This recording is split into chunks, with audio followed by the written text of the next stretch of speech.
nous parlerez ce soir de la magie et comme la vie avec le cas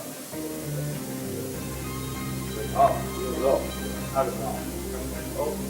Elle est la mère de l'éternité. Elle est également la mère éternelle de la biologie. Il est à peu près possible de penser sans rencontrer devant soi cette énorme fantôme qui s'appelle la magie. Le mot magie fait peur. On se demande d'ailleurs pourquoi. Car, étymologiquement, il a des racines excellentes. Et le mot magie vient très probablement du pelvis, mec, oncle et mic, ce qui veut dire le vrai, le sage et l'excellent. Cette étymologie nous a été donnée par Pierre Christian et il semble qu'elle soit véritable. Vous pouvez également tirer une autre. Donc tirer par exemple de Magnus, je vais le dire drame. Magnus aurait donné mage et aussi magicien. Il se peut également que ce vienne de magie, ce qui veut dire plus, ce qui est au-delà, ce qui est le plus grand. Et effectivement, le magicien, d'après les traditions, est celui qui est capable de changer le cours de la nature, de guérir, de sortir de son corps, de communier avec les entités célestes, de communier avec les morts, de faire naître autour de lui une multitude de merveilles, de miracles, de signes, si vous voulez, et également de projeter en avant son esprit de telle manière qu'il devient inévitablement prophète. Tout véritable magicien et tout mage est authentiquement prophète. Et on peut rappeler, par exemple, parmi ces prophètes, un poète, Virgile, qui, dans la 4e églogue, a parlé avec éloquence de l'enfant divin qui devait naître à la génération suivante. Il ne faut pas oublier que Virgile a écrit ceci vers -40, la génération suivante est indiquée par conséquent, semblerait-il, Jésus, un et Jésus. Car il y en a certainement beaucoup plus qu'un seul. Mais quoi qu'il en soit, il considérait ce maître, ce sage, comme une excroissance des dieux, le fruit éblouissant de la sagesse universelle. Effectivement, c'est quelque chose qui s'applique normalement à tous les mages et à tous les magiciens. Je parle des grands magiciens, car il existe de petits magiciens qui ont des incontestables succès, mais qui n'atteignent pas le niveau des maîtres de la pensée.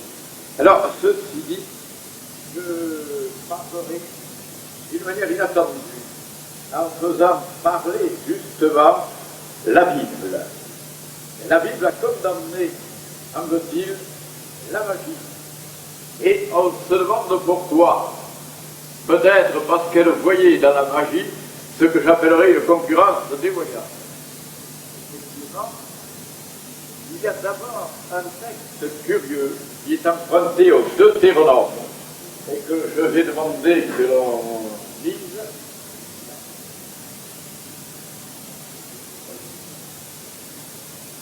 Ce qu'il y a d'ennuyeux, lorsque l'on feuillette les pages inscrivées de la Bible, c'est que si l'on prend deux traductions, on a deux traductions différentes, et si on en prend trois, on a trois traductions, qui peut-être dans l'essentiel se rejoignent, mais dans les détails, et souvent tout est dans les détails, se contredisent farouchement.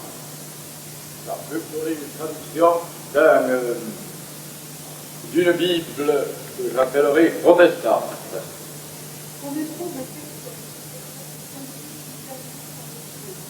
Je m'arrête.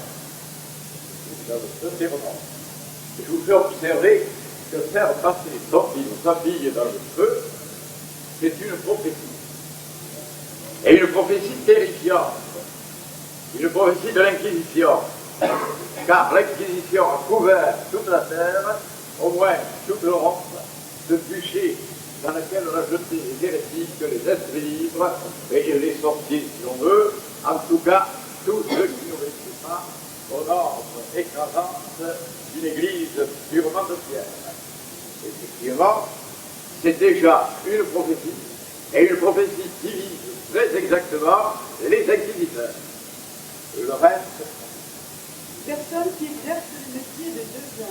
Ah, je vous fais observer immédiatement. Personne qui exerce le métier de devin.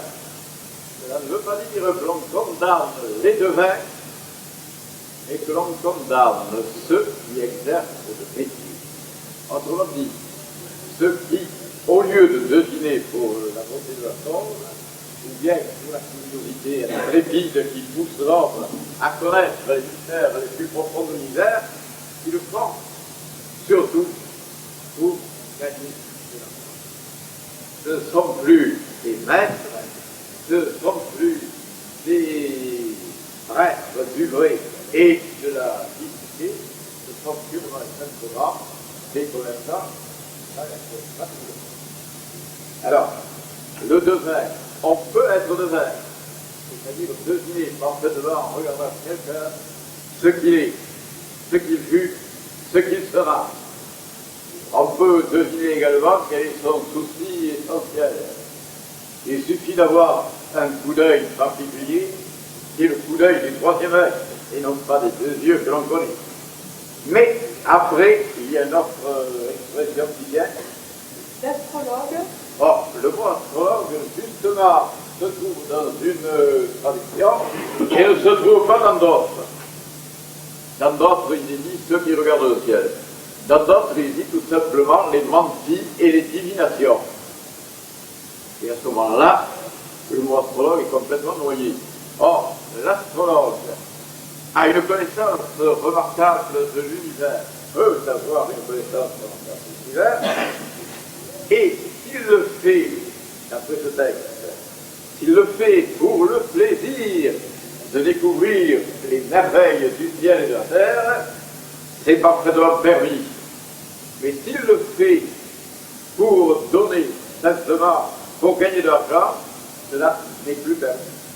Je vous dirais que peut-être cette condamnation peut apparaître singulièrement brutale, mais il ne faut pas oublier que nous sommes dans l'Ancien Testament, où c'est la rigueur et non pas l'amour qui règne. Ensuite, après l'astrologue, D'augure.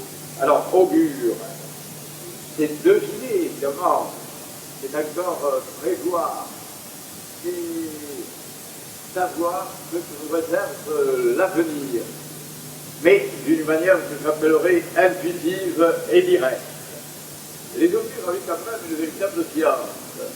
Ils dessinaient dans le ciel d'immenses carrés, et à l'intérieur de ce carré, ils voyaient le vol des oiseaux. Et d'après l'image, le vol des oiseaux avait une signification particulière. Et cette signification donnait des présages et donnait lieu aussi à des divinations.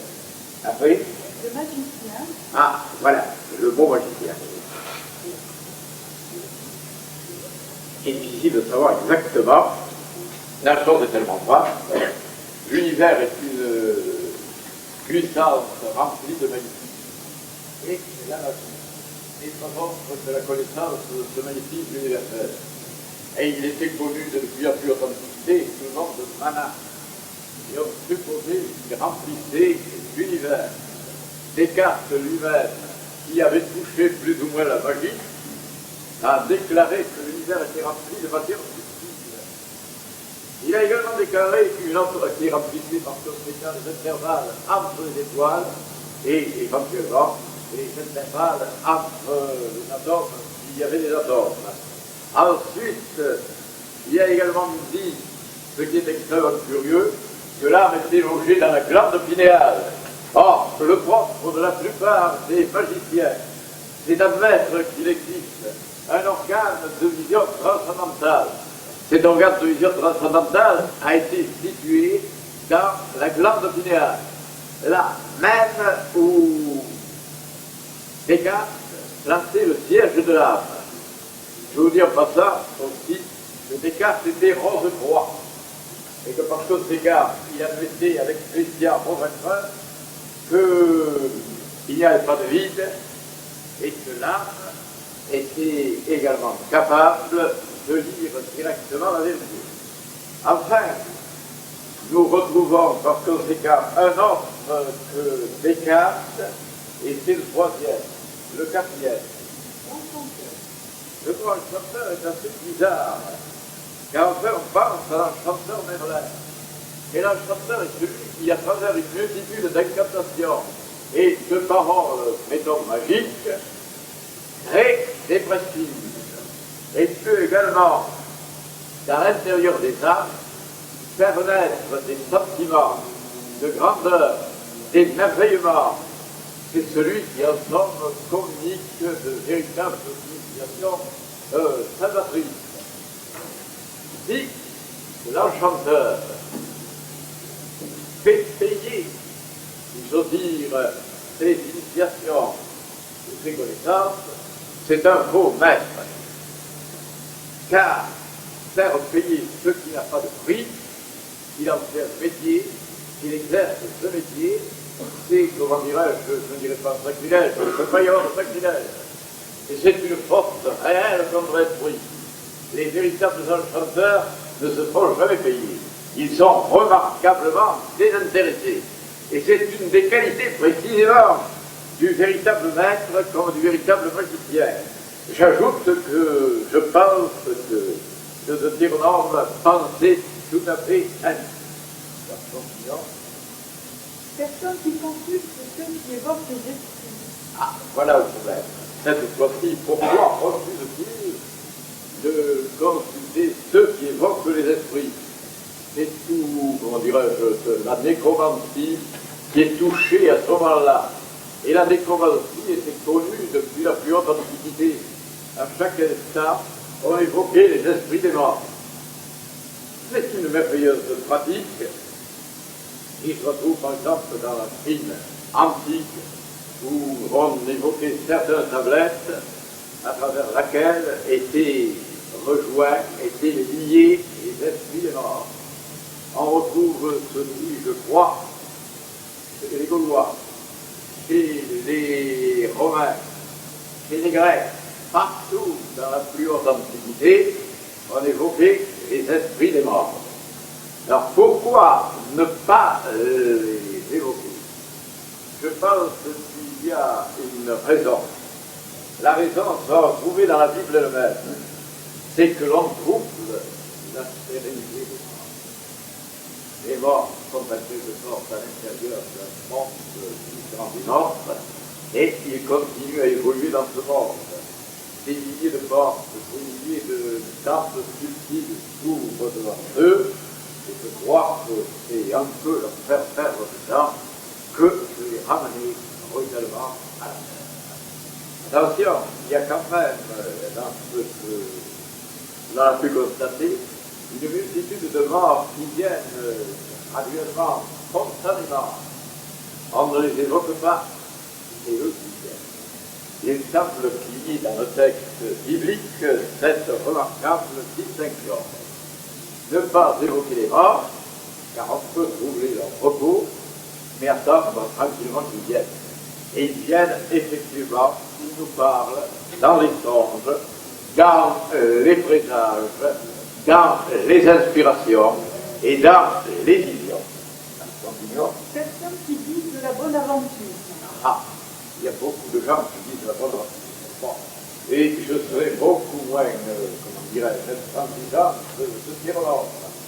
Dire la bonne aventure, ça veut dire vous allez consulter une cartomancienne, ou à travers les cartes, à travers les tarots, à travers les lignes de la mer, à travers n'importe quelle mentie, elle arrivera à vous pénétrer jusque dans les tréfonds de votre être, et en même temps vous révéler l'avenir. Car le propre précisément des menties, c'est de jeter des coups d'œil prodigieux dans le monde du futur. Et c'est là encore une des véritables clés de la magie. La magie est en rapport, si j'ose dire, avec trois textes fondamentaux. Nous avons vu le texte de Jacques Confort, qui est absolument miracle, et qui est en même temps génial. Mais il y a trois textes qui sont fondamentaux et à travers lesquels tous les magiciens de tous les temps se sont penchés. Le premier, c'est la table d'Émeraude. Elle aurait été découverte, paraît-il, dans le tombeau d'Alexandre le Grand, dans sa ville d'Alexandrie, où il reposait dans un cercueil de cristal, et à côté de lui, une plaquette d'émeraude, sur laquelle, en lettres d'or, serait gravée la sagesse universelle. Ce texte a été médité par des centaines et peut-être des milliers de mages et de magiciens. Aussi, nous le lirons comme un texte vénérable, sans cependant nous appesantir sur lui. Ceci est vrai, sans mensonge, très véritable. Alors la première chose, cela veut dire qu'il existe une vérité. Et là, c'est le premier élément. On a déclaré, par exemple, au point de vue philosophique, qu'il n'existe aucune vérité, qu'il n'y a que des vérités relatives et passagères. Non. Il existe des vérités absolues. La première vérité absolue a été découverte d'ailleurs par Descartes lorsqu'il a dit « Je peux nier l'existence de l'univers, mais une chose que je ne veux pas nier, c'est ma propre existence en tant qu'être pensant et volontaire. » Effectivement, pour moi, c'est une vérité absolue. Il y a 5 ou 6 vérités absolues que l'on découvre à travers les siècles. Et ceux qui ne les découvrent pas, à mon humble avis, eh bien, devront revenir sur la terre à travers de nombreuses incarnations jusqu'à ce que la vérité éternelle leur soit découverte à leur entendement spirituel.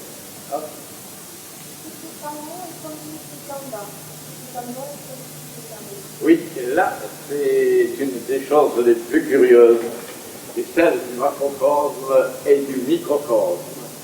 Nous sommes en train d'être en quelque sorte le reflet même de l'univers. Ce qui est en bas et ce qui est en haut, on peut dire des choses assez curieuses qui sont à chaque instant vérifiées par la science expérimentale. Je n'ai aucune adoration absolue pour la science expérimentale qui me paraît, il faut dire, eh bien, bonne pour ceux qui ne connaissent pas la science sacrée. Il y a d'abord les mages et les magiciens qui voient l'éternité dans les coupes de l'infini, et puis alors, pour les autres, il y a la physique, la chimie, à certaines sens même les mathématiques, quoique les mathématiques s'approchent singulièrement de la vérité physique. Et par suite, les seuls vrais savants sont les mages et les métaphysiciens. Les physiciens, je regrette de leur dire, bien qu'ils soient savants, incontestablement, mais par exemple, si vous prenez un manuel de physique datant de 1900, vous le comprenez bien, et toutes ces affirmations sont fortes aux yeux de la science actuelle. Maintenant, je dirais, avec une certaine fierté, si vous voulez, si vous prenez un manuel de philosophie de l'an 1900, il est toujours éternellement, comment dirais-je, actuel. Parce que les questions qu'ils débattent sont des questions qui sont dans le cœur, dans le corps et dans l'âme des hommes. Et tant que les hommes existeront, ils se poseront la question, qui d'ailleurs se retrouve d'une manière extrêmement curieuse, de deux manières. Hein. Il y a l'attitude des prêtres et l'attitude des magiciens.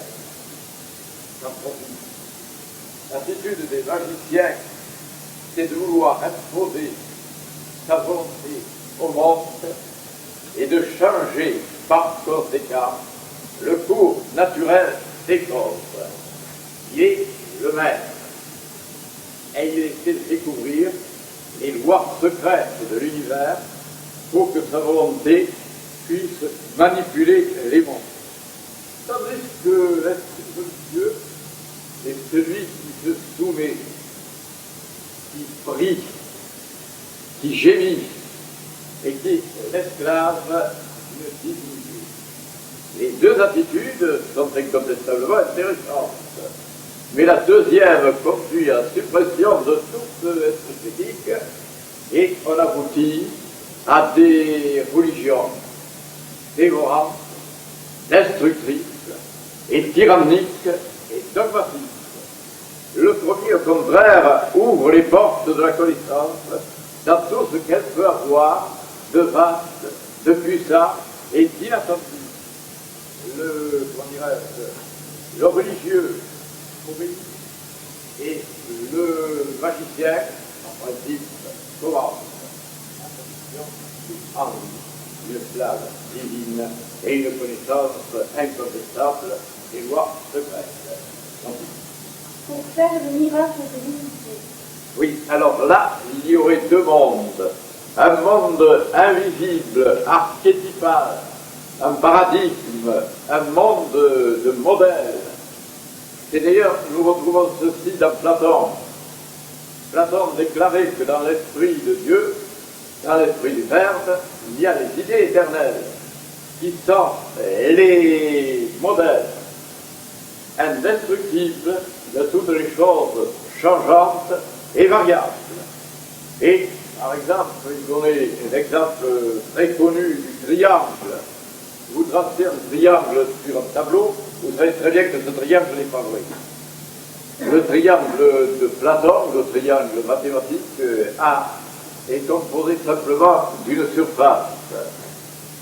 Tandis que votre triangle, lui, il est triple. Il y a une matière qui est écrasée, il y a une épaisseur et il y a une hauteur. Alors que dans le triangle archétypal, il n'y a rien de tout cela. Effectivement, et cependant, quand vous voyez un triangle, vous savez que c'est un triangle. Et bien de la même manière, il y a des idées éternelles. Et tout ce qui est en bas, c'est-à-dire dans le monde purement physique, n'est que le reflet de ces idées éternelles. Je prends, mettons, l'idée d'homme. Eh bien, l'homme, qu'est-ce que c'est? C'est le reflet d'une idée divine qui est en quelque sorte le modèle éternel de tous les hommes, présent, passé, à venir, et de tous les hommes, non seulement réalisés, mais de tous les hommes possibles.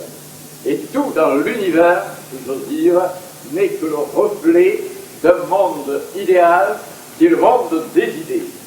Ensuite, Et comme toutes choses sont venues de l'un, elles sont venues par adaptation. là, la philosophie, comment dirais-je, de la table des mondes se développe. Il y a un, c'est-à-dire un être, qui est, si vous voulez, la vie universelle. Et toutes les choses sont venues de lui. Et à vrai dire, il n'y en a qu'un. Ce qui existe, c'est Dieu. C'est l'unité. Nous existons également en tant qu'âme éternelle. Mais nous n'existons pas en tant que corps. Vous pouvez vous en rendre compte. Qu'étiez-vous il y a 50 ans? Et que serez-vous dans 50 ans? Et en réalité, vous n'êtes que des ombres, sur le plan physique. Des ombres passagères et vaines qui sont condamnées à disparition. Vous n'existez que sur le plan que j'appellerai de l'éternité psychique. Vous êtes des êtres immortels et c'est cela qui compte. Tout le reste n'est plus une espèce de vague succession de fantômes. Eh bien, l'unité divine, par conséquent, c'est de là que nous sommes sortis. Comment nous sommes sortis, c'est une autre question. On fait intervenir, c'est Platon et d'autres qui font intervenir, l'idée d'un médiateur, c'est-à-dire d'un être intermédiaire, qui à la fois qui multiplie l'unité et réunit la multiplicité, et qui est l'intermédiaire par conséquent entre le Dieu un et les êtres innombrables qui sont sortis de lui. Mais nous allons voir une nouvelle idée. Le soleil est son père, la lune est sa mère, le vent l'a porté dans son sein. La terre est sa ministre. Oui, le soleil, la lune, le vent et la terre. On pourrait trouver facilement, oui, 4 initiations et aussi 4 éléments. Le soleil, ça pourrait être maintenant le feu, le vent, évidemment l'air, la lune, qui gouverne précisément toutes les eaux universelles, et l'eau, et il reste le quatrième, la terre. Les 4 éléments sont en quelque sorte enfermés là-dedans. Et ils sont enfermés sous la plume d'un sage. Ces 4 éléments correspondent d'ailleurs à 4 initiations. Dans la première initiation, on apprend la vérité, c'est l'initiation de la terre. Dans la deuxième initiation de l'eau, on connaît les ondes, toutes les ondes magnétiques, curatives, qui remplissent l'univers. Et la troisième initiation de l'air, cela nous apprend à sortir de notre forme charnelle quand nous voulons, et même quand nous ne voulons pas. Cela arrive fréquemment. Presque tout le monde a eu l'impression, à un moment donné, de sortir de son corps pour voir l'infini, pour voir simplement quelque chose de nouveau. Et c'est parfaitement exact. Maintenant, il faut y arriver une série d'efforts absolument colossaux. Et je vous rappelle quelque chose que j'ai toujours dit. Vous pouvez faire des efforts étonnants pendant 17 années sans jamais avoir aucun résultat. Je vous rappelle, malgré le livre, le merveilleux livre de Laurent Rampart sur l'aura, où il nous donne tranquillement la méthode de quitter notre corps. Sa méthode n'est pas si facile que cela. Mais si vous faites sa méthode d'autres, semblables, il se peut que pendant une dizaine de fois, vous n'ayez aucun résultat. Et puis brusquement, un jour, où vous n'y pensez pas, vous sortez brutalement et merveilleusement de votre corps. Effectivement, c'est la troisième. Maintenant, la quatrième initiation, ce sera l'initiation du feu. Elle est immense et elle choisit le soleil. Le feu serait, si j'ose dire, la conscience universelle. Ce serait aussi le magnétisme universel. Ce serait encore l'âme du monde. C'est à travers le feu que l'on arrive à se réaliser et à savoir que nous sommes des êtres divins, comme dit l'Évangile, vous êtes tous des dieux, vous êtes tous des enfants du Très-Haut. Et c'est la prise de conscience de la divinité qui est en nous, et lorsque nous avons confondu notre âme passagère avec notre âme divine, notre conscience humaine avec la super conscience divine qui est en nous, que nous arriverons à terminer notre effroyable et permanente pérégrination à travers les mondes matériels, à travers les réincarnations et peut-être aussi les métapsychoses. Le Père de tout, le céleste du monde. Oui, le Père de tout. Il l'appelle, évidemment, c'est la vie universelle. Il l'appelle céleste. Et quelle est l'étymologie? Il est très difficile, mais il y a célé, il y a immédiatement la propagation au loin. Et aime, eh bien, il faut s'amuser et retourner à tout. Celui qui sème dans l'infini. Aime, c'est sème. Et le céleste, c'est l'être éternel, infiniment, et qui sème dans les espaces illimités. Et il est là. Il est dans notre cœur. Et il s'agit d'en prendre conscience. La plupart disent, mais nous ne sommes qu'un accident. nous sommes tout au plus le résultat de quelques gènes. C'est parfaitement illégal. D'autres déclarent, mais nous sommes le reflet de la société. C'est inexact aussi. D'autres déclarent, nous sommes une réaction chimique ambulante. Cela n'est pas vrai. Vous êtes tous des dieux, vous êtes tous les enfants du Très-Haut, vous êtes tous des êtres immortels. Et lorsque vous aurez pris conscience de cela, nous pourrons à ce moment-là aller plus loin, car vous atteindrez l'illumination. Alors, possible. Sa force est ancienne, si elle est convertie en scène. Ah, là, c'est extrêmement difficile, mais c'est vrai. La Terre, je vous l'ai dit, c'était la connaissance des principes éternels et des vérités absolues. On peut en discerner quatre. L'existence de Dieu, non pas le Dieu des religions, qui est une effroyable caricature et la honte de l'humanité, mais le Dieu des philosophes, qui est l'origine de l'être et l'origine de la valeur. Cet être existe, et vouloir l'adorer sous n'importe quelle forme, la forme d'Allah, du Christ ou de ce que vous voudrez, est un sacrilège, s'il pouvait en être un. Et ça arrête incontestablement l'évolution de l'âme vers la divinité. Je m'excuse, mais il m'arrive parfois de me laisser emporter par la puissance de la vérité. Ce que je proclame est la vérité. Et il faut bien que quelques êtres sur la terre viennent et la proclament. Chaque fois, l'humanité serait condamnée à être une terre de dégoût, de néant, de mort et d'ignorance.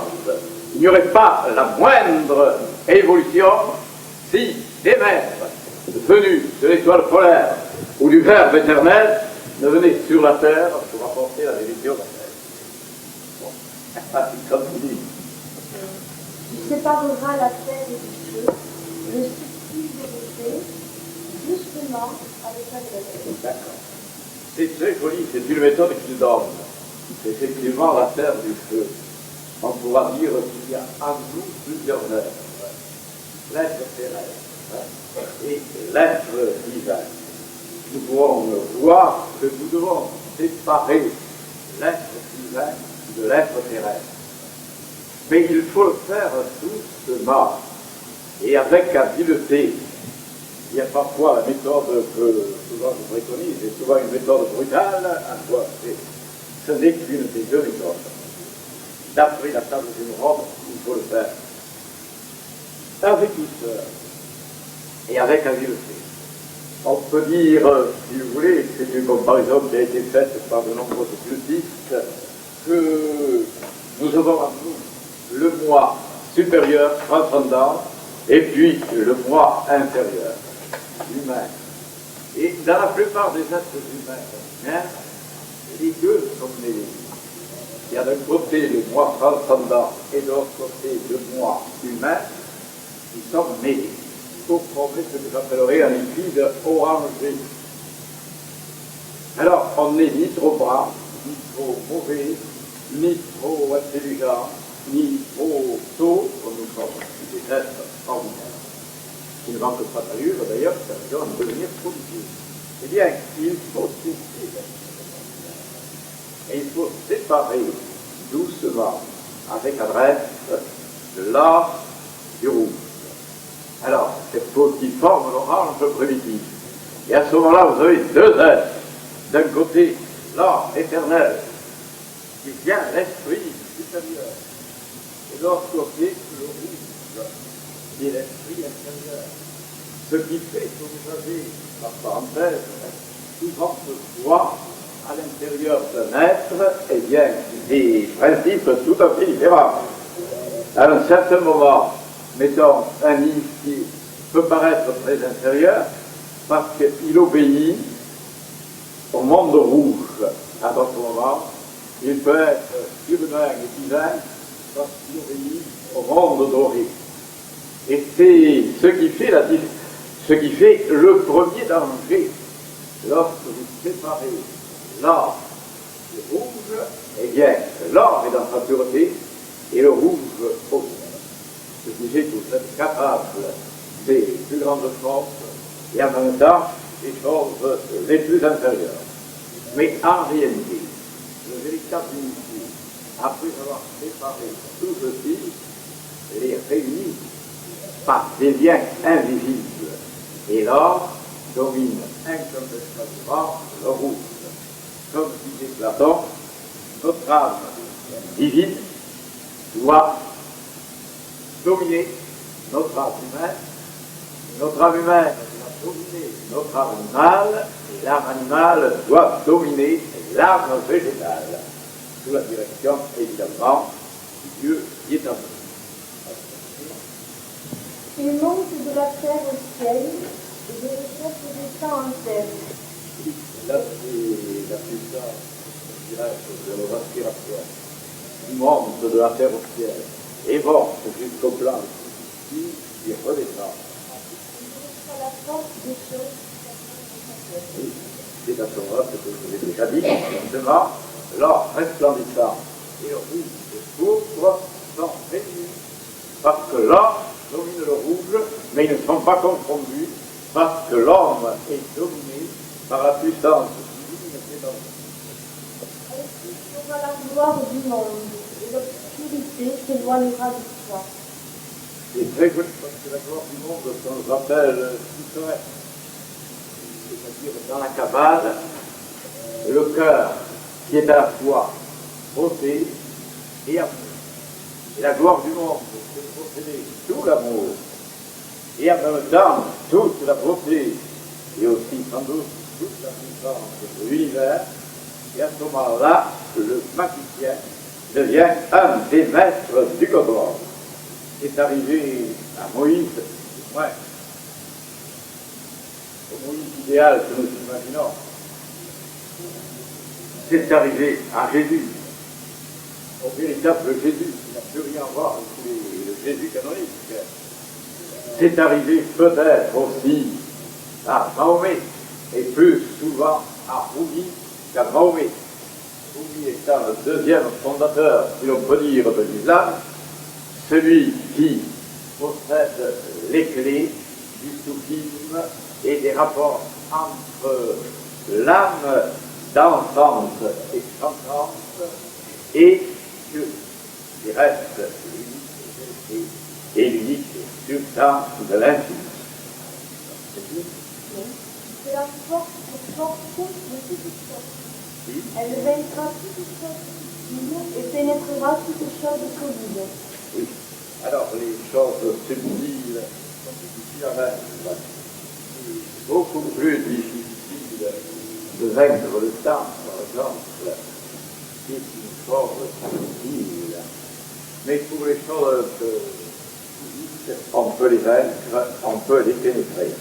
C'est cette force universelle qui donne à tout sa puissance et sa vérité, et qui s'appelle, comme je vous l'ai dit, le mana. Après, C'est le monde. et le monde fut créé par postuler les plans divins dans les imperfections de l'espace du temps. On crée d'abord l'espace et le temps, et ensuite le plan divin se réveille. Les savants actuels l'ont vaguement découvert, une partie. Ceux qui ont prétendu qu'avant que le monde n'existe, il n'y avait rien, et que l'espace et le temps ont été créés en même temps que la matière. À cette théorie, on peut tout de même objecter, mais singulièrement, que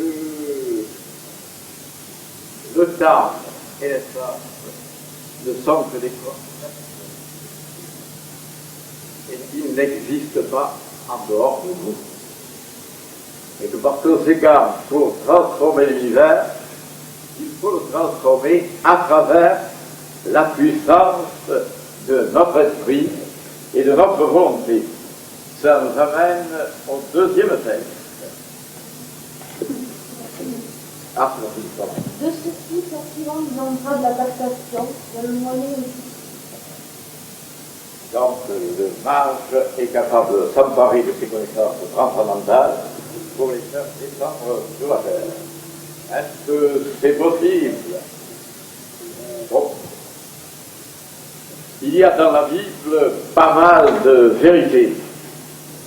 Et nous allons par exemple voir comment la Bible est pénétrée de magie.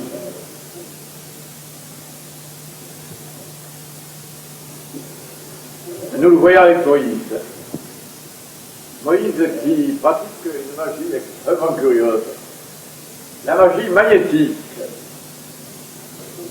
Il est par exemple en train de combattre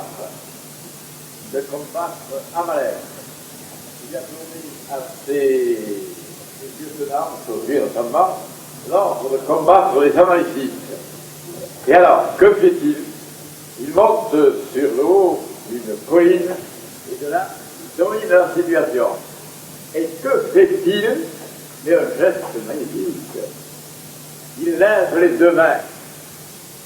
Et quand il lève les deux mains, nous dit la Bible, Amalek est vaincu. Mais lorsque de fatigue ses mains s'abaissent, c'est Israël qui est vaincu. Alors, il a trouvé une astuce, si j'ose dire une sorte.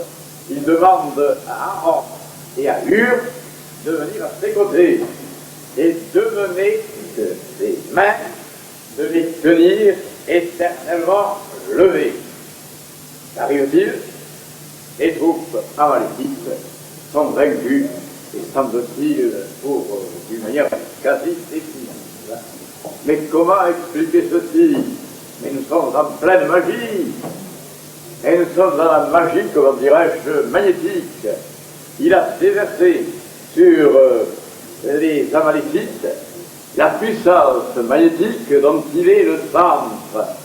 Il capte dans l'univers cette puissance infinie et la déverse contre ses adversaires qui sont pratiquement détruits.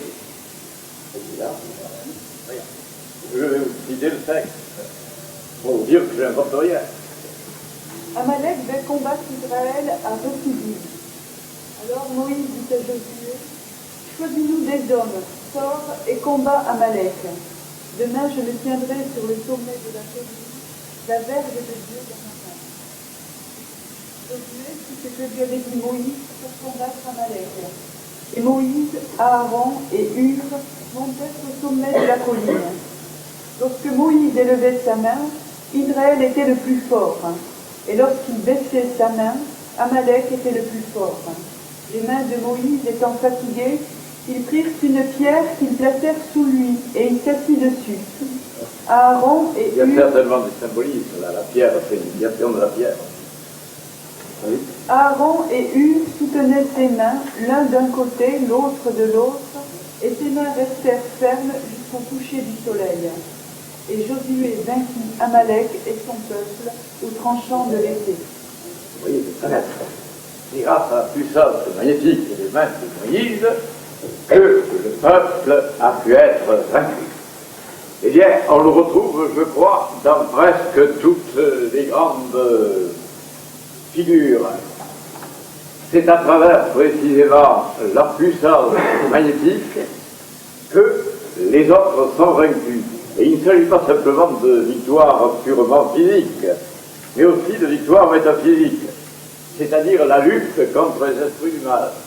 Les esprits du mal ne sont pas du tout, comme on le croit, des démons éternels, figés dans une lutte éternelle contre Dieu, qui lui-même serait un étrange Dieu toujours vaincu, puisque le nombre, si nous croyons les textes hébraïques, le nombre des damnés est beaucoup plus grand que le nombre des élus. Alors, nous aurions deux maîtres éternels. Dieu, avec son petit empire, en face de notre éternel, Satan, avec son immense empire. Cette théorie est irrecevable. Dieu est absolu, il est parfait, et il n'y a personne qui puisse se mesurer à lui. Tous les autres ne sont que reflets de lui-même.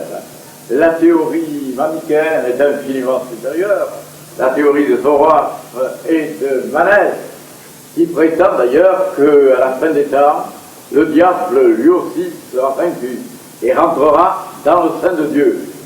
Et vous le retrouvez la même théorie chez Klopstock, qui est un grand poète du XIXe siècle, qui lui aussi affirmait que l'enfer éternel ne pouvait pas exister et qu'à la fin des temps, Satan lui-même rentrerait dans la bonté divine. Effectivement, c'est, comment dirais-je, une vérité que j'appellerais absolue. Alors, après, il y a un autre élément que l'on retrouve dans la magie de Moïse, puisque nous y sommes. Et c'est l'élément étrange de la puissance des images. Car après tout, qu'est-ce que c'est que la magie? La magie, c'est l'introduction d'une image dans le mental universel. Et si cette image est suffisamment forte, elle tendra inévitablement à se réaliser. Par exemple, je tombe, mettons, du 10e étage. À ce moment-là, il y a 5 milliards d'individus qui croient aux lois, on dirait, naturelles, et qui par conséquent sont sûrs que je m'écraserai en tombant. Eh bien non. Si je suis assez fort pour le nier, je tomberai, sans doute. Je me ferai quelques bosses, mais j'arriverai vivant. Et certains adeptes de la chrétienne science l'ont réalisé, parce qu'ils sont, s'ils le savent ou ne le savent pas, mais ils sont de véritables sorciers, de véritables magiciens. Ils savent très bien que tout est mentalisation. C'est notre mental, notre pensée qui crée l'univers. En dehors de notre pensée, l'univers a probablement une autre origine, ce sera la pensée divine. Mais comme nous sommes Dieu, nous aussi, nous pouvons transformer, dirais-je, à chaque instant, le monde. C'est l'homme est le collaborateur de Dieu, il peut donc le faire. Et je crois qu'on pourrait changer l'univers à partir de là.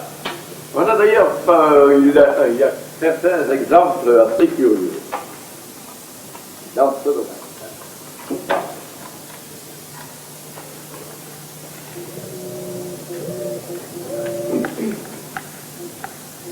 Il est arrivé que des êtres qui étaient chrétiens science ont changé effectivement dans une chute terrible, et bien ils sont arrivés intacts. Mais vous retrouvez la même histoire d'un Christophe Colomb. Christophe Colomb, comme vous voyez, celui qui probablement a découvert l'Amérique. Bon. Eh bien, quand il rencontrait des typhons, que faisait-il? Une opération magique. Il récitait le commencement de l'évangile de Saint-Jean, il brandissait une épée. Et les typhons s'éloignaient. Au lieu de détruire le malheureux navire qu'ils auraient pu anéantir. On peut dire que la puissance des magiciens est pratiquement sans limite. Les quelques limites qui lui restent, c'est ce que j'appellerais son karma, c'est-à-dire le résultat de ses vies antérieures et qui n'est pas toujours à même de transformer. Après, Ils partirent de la montagne de Hor par le chemin de la mer Rouge pour tourner le pays des mondes. Le peuple s'impatienta en route et parla contre Dieu et contre Moïse. Pourquoi nous avez fait monter hors d'Égypte pour que nous mourions dans le désert? Car il n'y a point de pain et il n'y a point d'eau. Et notre âme est dégoûtée de cette misérable nourriture. Alors l'Éternel envoya contre les peuples des serpents brûlants. Ils mordirent le peuple et il mourut beaucoup de gens en Israël. Le peuple vint à Moïse et dit: Nous avons péché, car nous avons parlé contre l'Éternel et contre toi. Prie l'Éternel afin qu'il s'éloigne de nous ces serpents. Moïse pria pour le peuple. L'Éternel dit à Moïse: Fais-toi un serpent brûlant et place-le sur une perche. Quiconque aura été mordu, on le regardera, et le regardera, conservera la vie. Moïse fit un serpent d'airain et le plaça sur une perche. Et quiconque avait été mordu par un serpent et regardait le serpent d'airain conservait la vie. Vous voyez, c'est très bien. Et là, c'est un phénomène toujours de l'image, de l'imaginaire, du mental.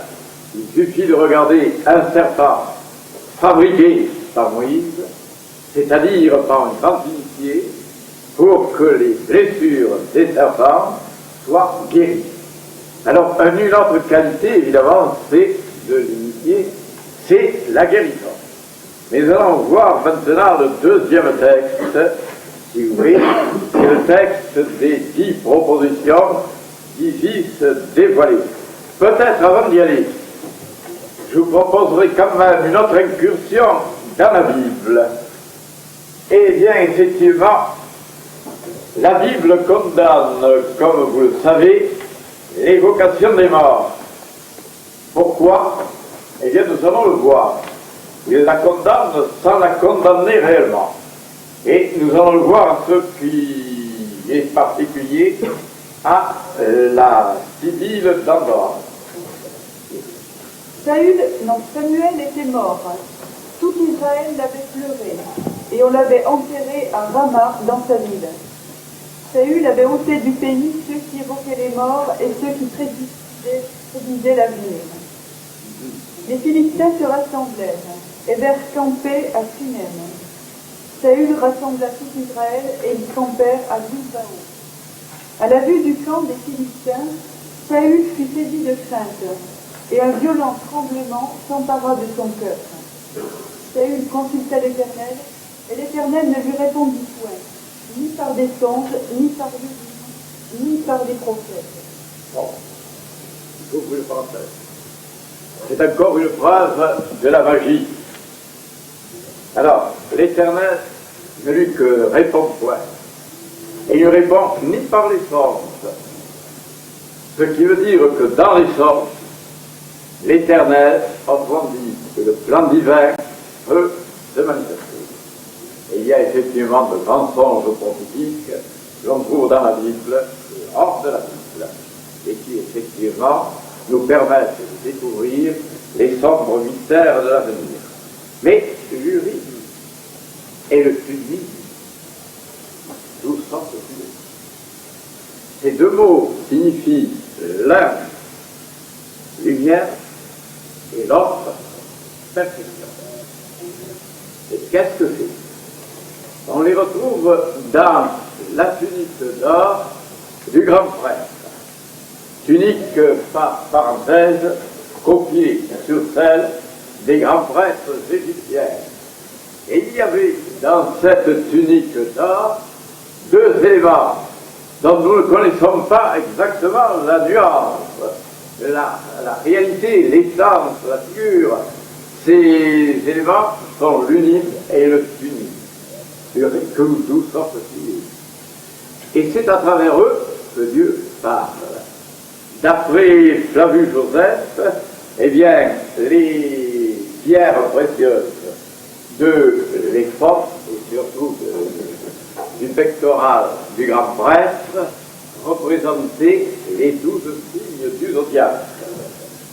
Et ça représentait sans doute autre chose aussi, les 12 initiations. Mais la lumière et la perfection, que représentaient-elles? Eh bien, très probablement deux pierres précieuses, à travers gravées sans doute d'une multitude de mantras ou de conjurations, et qui permettaient de communiquer avec la divinité.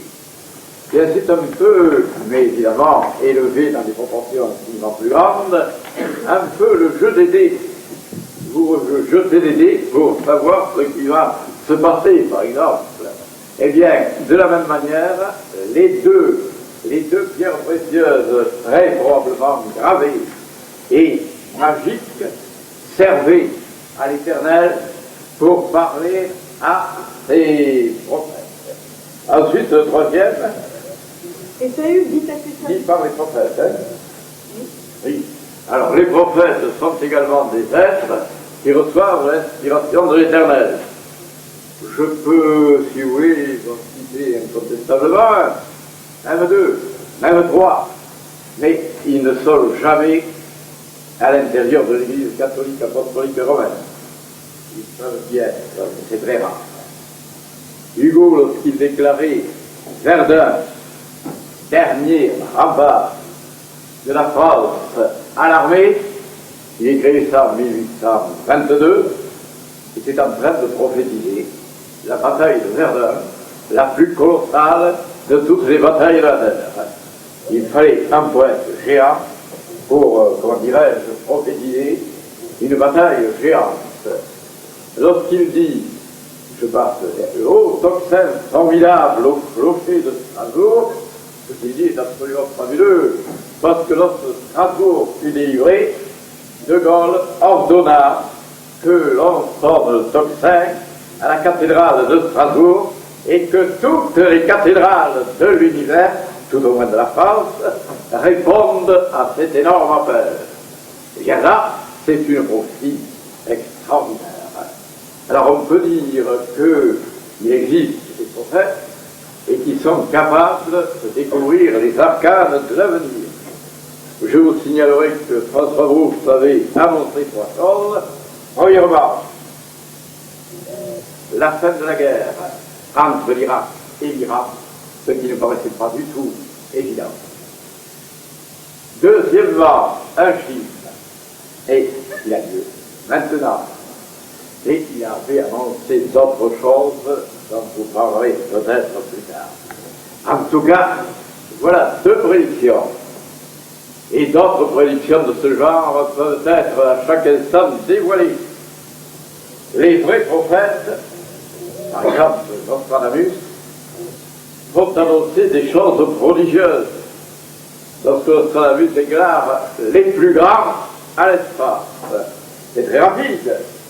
Mais immédiatement, on voit la lutte des plus grands, Amérique et Russie, à propos de la conquête de l'espace. Ce sont des mots très rapides et qui contiennent de formidables prévisions. En revanche, il y a toujours évidemment des gros prophètes, dans le genre du Père et du Fils, sont brunes, dont les prédictions sont fortes d'un bout à l'autre. Mais enfin, c'est la magie noire à côté de la magie blanche. Et Saül dit à ses serviteurs, cherchez-moi une femme qui évoque les morts, et j'irai la consulter. Ses serviteurs lui disent, voici, à Andorre, il y a une femme qui évoque les morts. Alors Saül se déguisa et prit d'autres vêtements, et il partit avec deux hommes. Ils arrivèrent de nuit chez la femme. Saül lui dit, prédis-moi l'avenir en évoquant un mort, et fais-moi monter celui que je te dirai. La femme lui répondit, voici, tu sais ce que Saül a fait, comment il a retranché du pays ceux qui évoquent les morts et ceux qui prédisent de l'avenir. Pourquoi donc tends-tu un piège à ma vie pour me faire mourir? Saül lui jura par l'Éternel en disant, l'Éternel est vivant, il ne t'arrivera point de mal pour cela. La femme dit, que veux-tu que je fasse monter? Et il répondit, fais-moi monter Samuel. Lorsque la femme vit Samuel, elle poussa un grand cri et dit à Saül, pourquoi m'as-tu trompé? Tu es Saül. Oui, vous voyez, lorsque la femme vit Samuel, il ne s'agit pas de quelqu'un qui a pris la place de Samuel. Il s'agit de l'âme de Samuel. Ce qui prouve, primo, que les âmes sont immortelles, et secondo, qu'on peut évoquer l'âme des morts. Ensuite, le roi lui dit, ne crains rien. Mais que vois-tu? La femme dit à Saül, je vois un Dieu qui monte de la terre. c'est très curieux, un Dieu qui monte de la terre, les âmes des morts seraient assimilées à des dieux. Après, il lui dit, quelle figure a-t-il? Elle répondit, c'est un vieillard qui monte, et il est enveloppé d'un manteau. Saül comprit que c'était Samuel, et il s'inclina le visage contre terre et se prosterna.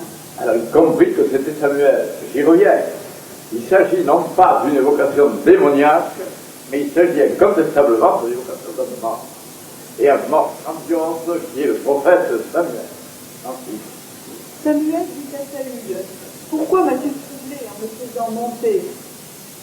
Saül répondit, « Je suis dans une grande détresse.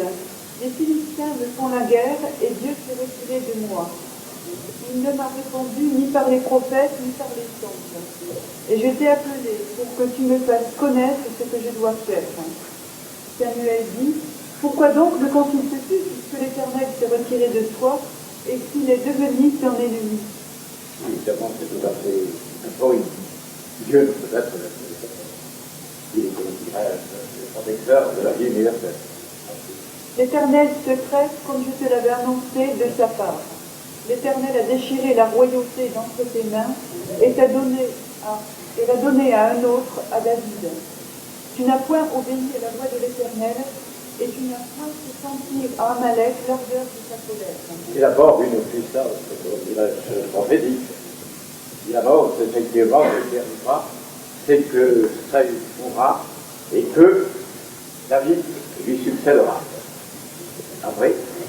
Voilà pourquoi l'Éternel se presse aujourd'hui de cette manière.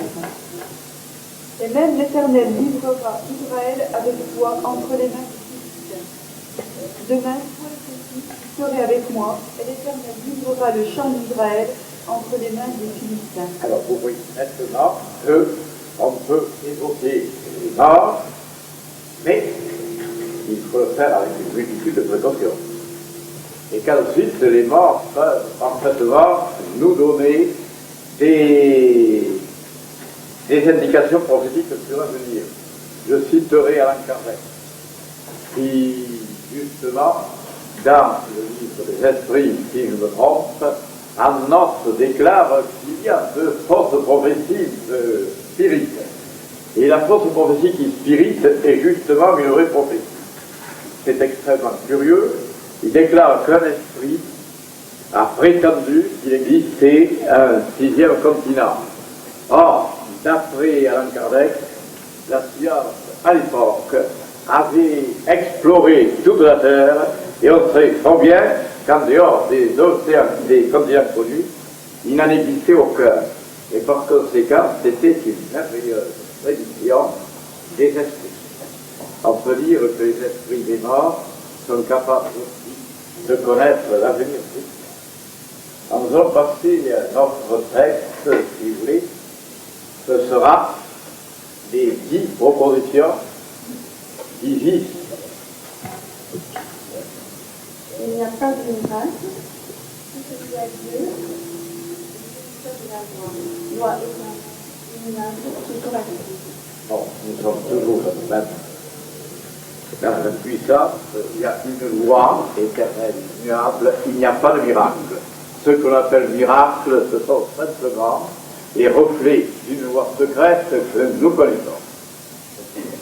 La nature est figée. Il y a une nature objective et visible, une nature invisible, ainsi, et fournissant l'énergie, modèle exact de l'autre et son principe vital. Et au-dessus de ces deux, l'esprit, qui possède toutes les forces, seul éternel et indestructible. Bon, nous savons actuellement qu'il est incapable, nous sommes incapables de donner une définition de la matière. La dernière définition de la matière que nous avons, c'est celle de Jean Charron. Elle est absolument étonnante. Il déclare qu'il n'y a pas d'atome, qu'il n'y a que des points géométriques, et que ces points géométriques qui n'ont, comme vous savez, aucune dimension, eh bien, exhalent une sorte de rayonnement qui remplit la vie. Alors, si sa théorie est vraie, nous voyons tout de suite que la matière n'existe pas. Et d'ailleurs qu'elle n'a jamais existé, car personne, comme le disait Diderot, n'a pu démolir les arguments de Berkeley contre l'existence de la matière. Effectivement, même un simple raisonnement, la matière est située dans l'espace. Or, l'espace est invisible à l'infini. Par conséquent, nous n'arrivons jamais à trouver un élément visible qui soit précisément la matière obligatoirement spatiale est obligatoirement divisible. Et elle n'existe à aucune manière. Elle est un reflet de l'esprit, une création de l'esprit. C'est notre esprit humain, en rapport avec l'esprit divin, qui a créé le monde. L'homme, il a un corps physique, Oui. son corps astral, vitalisé, pouvoir, et l'homme végétal. Sont adoptés et illuminés par le troisième, le Seigneur, l'Esprit immortel. Et par cet obstacle, nous sommes triples. Effectivement, il y a un corps. Et au-dessus, l'âme, qui a soumis au corps astral.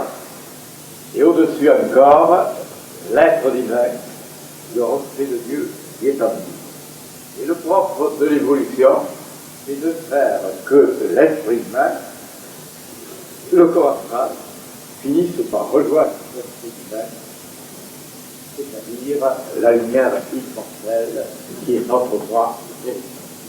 Et tel que nous le repartions de cette union de l'homme et de la divinité, nous serons obligés de revenir faire d'une manière permanente sur notre terre. La magie en forme de science est la connaissance de ses principes et de la manière dont l'omniscience et l'omnipotence et de son contrôle sur les forces de la nature peut être acquis par l'individu sans être donné encore dans le corps. Alors il y a la science des maîtres, des dieux et des sages, qui est la science suprême, la science magique. Ensuite, En tant qu'art, la magie est l'application de cette connaissance dans la pratique. Les connaissances secrètes mal employées constituent la sorcellerie. ça peut constituer aussi, je dirais, la magie noire. Après tout, c'est une force, ce magnétisme universel, ce mentalisme universel est une force. Et comme toutes les forces, elle peut être appliquée pour le bien comme pour le mal. L'énergie atomique pourrait, par exemple, être appliquée pour supprimer la misère et supprimer la guerre, je veux dire, et féconder les planètes non habitées. On s'en sert pour préparer la destruction de l'humanité. On peut dire que tous les savants atomiques font actuellement de la magie noire, qui est la magie de la destruction. Et même, est-ce que je peux rappeler, c'est compétent, je devais dire, un personnage remarquable, très pratique, génial, et très pur, qui s'appelait Einstein.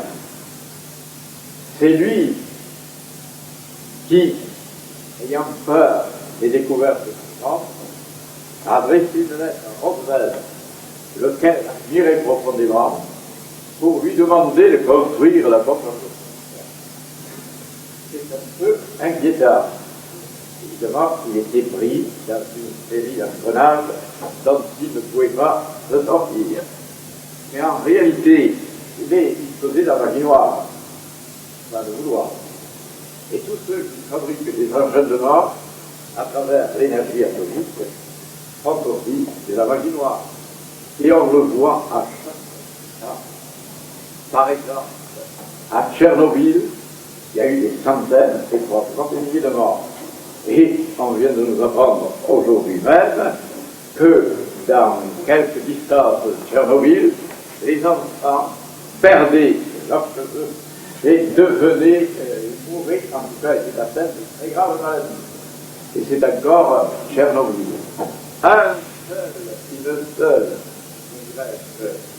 usine atomique mal dirigée, et vous avez des résultats absolument effroyables sur le monde. La médiumnité est l'opposé de l'état d'alerte. Oui, parce qu'il y a des médiums, c'est-à-dire des êtres qui sont traversés par des forces astrales. Et ils sont traversés par des forces inférieures et des forces supérieures. Aussi, ils sont en contact avec des entités à force. Par exemple, Ils sont en contact avec des entités supérieures, donc aussi. Et c'est le maître. Le médium est en quelque sorte en proie à des forces qui ne dominent pas. L'adepte, lui, les domine. Il est capable de dominer toute chose, et c'est dans ce sens qu'il est le reflet de la divinité. Ensuite, toutes les choses qui ont été, qui sont, qui seront, ayant eu leur accord dans la lumière astrale, du tableau de l'univers invisible, l'adepte, faisant usage de la vision de son propre esprit, est capable de savoir tout ce qui a été. Puis, ce qu'on peut savoir. là aussi, c'est la science universelle. Comme la science universelle est inscrite dans ce qu'on appelle la mémoire du monde. Et par suite, il suffit de lire dans la mémoire du monde pour avoir la connaissance de tous les secrets. Les secrets du passé, peut-être pas les secrets d'avenir, mais comme l'avenir et le passé sont intimement liés, on peut savoir ce qui se passera. Pour découvrir l'avenir, il y a la connaissance des cycles, qui font partie aussi de la respiration de Dieu. Quand on connaît un cycle, on sait très bien ce qui se passera. Par exemple, le cycle de 11 ans, on savait très bien, du moins, je le savais très bien, que puisque De Gaulle était arrivé au pouvoir en 1958, il devait tomber inévitablement 11 ans après. Et il n'a pas manqué de le faire, avec une précision mathématique absolue. Je vous rappelle que pourtant c'était très simple à découvrir, et que je suis le seul sur toute la Terre à l'avoir. Parce que tous croyaient, au contraire, qu'ils subissent, surtout après l'histoire assez fantasmagorique de la révolte de mai 1968, qui a su admirablement dominer. Ensuite, Les races humaines diffèrent aussi bien dans la couleur que dans le goût. c'est tout à fait, oui, pardon. Stature ou en qualité extérieure. La clairvoyance prévaut naturellement sur certains peuples. Oui, Chez d'autres, c'est la médiumnité. oui, D'aucuns se sont donnés à la possession et transmettent de génération en génération ces pratiques de fait. Le résultat étant un ensemble de phénomènes psychiques. oui, on peut retrouver dans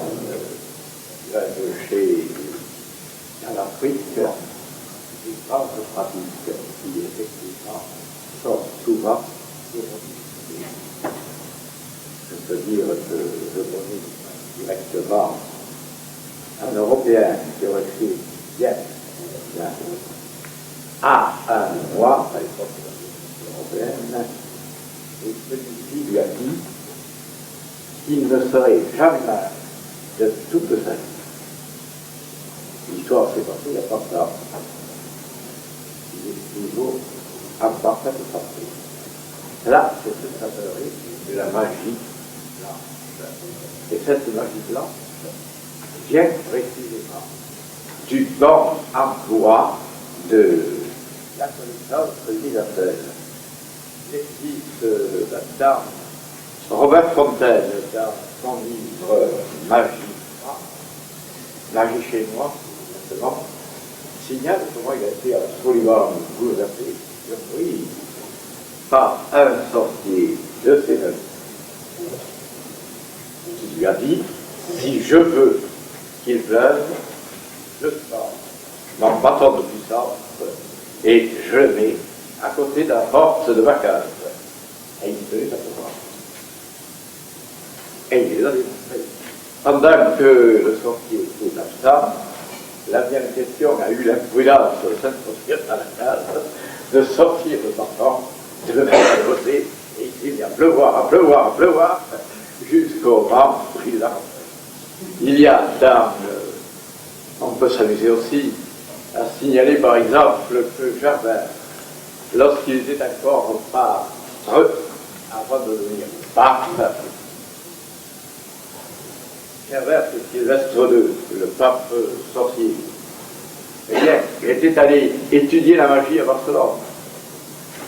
Et il a essayé précisément de faire pleuvoir. Et il y est arrivé effroyablement. Il s'est retrouvé dans un arbre, avec toutes les eaux déchaînées autour de lui. Et il a pu quand même faire rentrer dans l'ordre tout ce qui paraissait absolument impossible. Il y a d'autres miracles. Il y a des miracles de la magie qui sont relatés par maintes et maintes auteurs, et cela paraît tellement fabuleux qu'on préfère ne pas y croire. Je citais, je crois, je cite assez fréquemment, Michel Scott, qui était le plus grand magicien du XIIe siècle, du XIIIe siècle. Il était contemporain de Frédéric II de Hohenstaufen, dont il était précisément le conseiller. Et on raconte, vrai ou faux, il semble qu'il y ait pas mal de témoignages là-dessus, qu'un beau jour, il invite son maître dans une forêt à un festin prodigieux, et quand ils arrivent, le maître et ses grands seigneurs, il n'y avait rien. Le magicien a frappé les mains, une table pleine de mets somptueux et de vins généreux démontrés. Et ils ont pu manger et boire à leur satiété. Ce qui sont, ou alors, nous avons affaire à un formidable magnétiseur qui a créé par sa puissance toute cette fantasmagorie, mais les autres avaient cessé d'avoir faim et d'avoir soif. Il y a donc, j'ajoute un détail qui a dérouté tout le monde, c'est que tous les pendus de la forêt, il y en avait, se sont dépendus et couverts de vêtements fastueux, ont servi aux convives de la nourriture et la boisson. Je vous passe ce détail qui paraît absolument fantasmagorique, et après, d'ailleurs, ils se sont rependus lorsque le magicien a frappé les mains et que tout s'est évanoui. Alors, nous pouvons continuer. Une des phases de l'habileté magique est le retrait volontaire et conscient de l'homme interne, la forme astrale, hors de l'homme extérieur, le corps physique. Ce retrait a lieu dans le cas de certaines médiums, mais il est inconscient et involontaire. Chez ceux-ci, le corps est à ce moment plus ou moins en état cataleptique, mais chez l'adepte, l'absence de la forme astrale ne donne lieu à aucun changement, car les sens physiques sont éveillés et l'individu paraît seulement être en état de profonde méditation, qui lui permet de parler à la vie. Et c'est tout à fait ça. Et je veux dire, on peut donner des méthodes, on peut dire, pour le dédoublement. Je crois que la plus simple était celle que vous avez donnée. Il y a des méthodes aussi données par Lorsan Rampart. Mais la plus simple était de mettre son majeur dans le creux de la nuque, là où se trouve la médula oblongata, rien de plus simple, hein? Et de demander à ses maîtres le dédoublement, et de penser aussi d'aller à quel endroit précis, et ensuite de faire la respiration calmante, c'est-à-dire vous aspirez 2 secondes, bouche close, vous expirez 8 secondes. Vous faites ça 8 ou 10 fois. Et si ce n'est pas réussi, vous recommencez. Alors, pour la respiration aura lieu cette fois 20 fois. Et chaque fois, vous augmentez de 10. C'est assez bizarre. Mais ou bien vous êtes endormi, et dans cet endormissement, vous avez des rêves de dédoublement, ou bien vous dédoublez consciemment.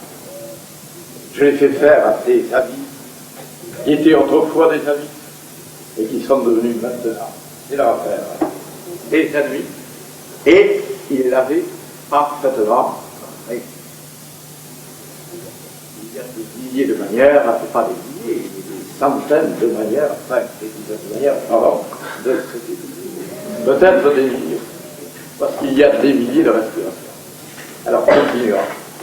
La pierre d'angle de la magie est la connaissance intime et pratique du magnétisme et de l'électricité, de leur qualité, leur corrélation et leur potentialité. Il s'agit du magnétisme universel, pas simplement physique. Ensuite, Pour résumer ces quelques mots, la magie est la sagesse spirituelle. La nature est l'allié matériel, l'élève est la servante du magicien. Un principe vital commun pénètre toute chose, et ce principe peut être contrôlé par la volonté de l'homme. on peut même créer des objets. C'est difficile, mais ce n'est pas impossible. Et cela peut faire partie de la physique. On peut créer des objets en formant un centre, même un centre purement, comment dirais-je, mental, et appeler autour de ce centre mental une quantité invraisemblable de force magnétique. Et vous arriverez à créer des objets. Il faut une concentration mentale peu commune, je le reconnais. Mais vous pouvez le faire. Et je crois que certains de mes maîtres, et notamment Ganathananda, le font fréquemment. Et d'ailleurs actuellement, si vous voulez, vous avez un grand avatar qui s'appelle Sai Satyabhama et qui crée des objets comme il veut. Par exemple, si un chrétien vient le voir, il sort de sa bouche une croix faite de pierres précieuses et le lui donne. Ce qui est quand même un très bon résultat. À un moment donné, il faisait sortir de sa bouche des lingois en cristal, lorsqu'il avait affaire à un hindouiste. Il avait également le vibhuti, c'est-à-dire que souvent, on prenait, par exemple, une coupe entièrement vide, il la montrait, il plongeait la main là-dedans, et il en faisait descendre une quantité de cendre, de sable, qui a des propriétés miraculeuses. Pas toujours, mais très fréquemment. Alors lui, je le fais à volonté. Maintenant, un médium, parfois, le fera involontairement, parce que des forces gigantesques viendront s'abattre sur lui. Il y a également à ce propos, je vous signale les disparitions et les réapparitions. Les disparitions, à un moment donné, un objet disparaît. Habituellement, c'est quand vous avez affaire à un médium. Effectivement, un objet disparaît devant lui, et il le retrouvera peut-être quelque temps après. Après, c'est assez curieux, parce que je me souviens très bien d'avoir eu une ceinture qui a disparu et qui est reparue, miraculeusement, alors qu'il était impossible que je ne l'ai pas vu. Et à un endroit qui était 1000 fois examiné par moi. Si vous vous amusez à regarder au fond de vous-même, vous vous apercevrez qu'il y a des phénomènes de ce genre-là.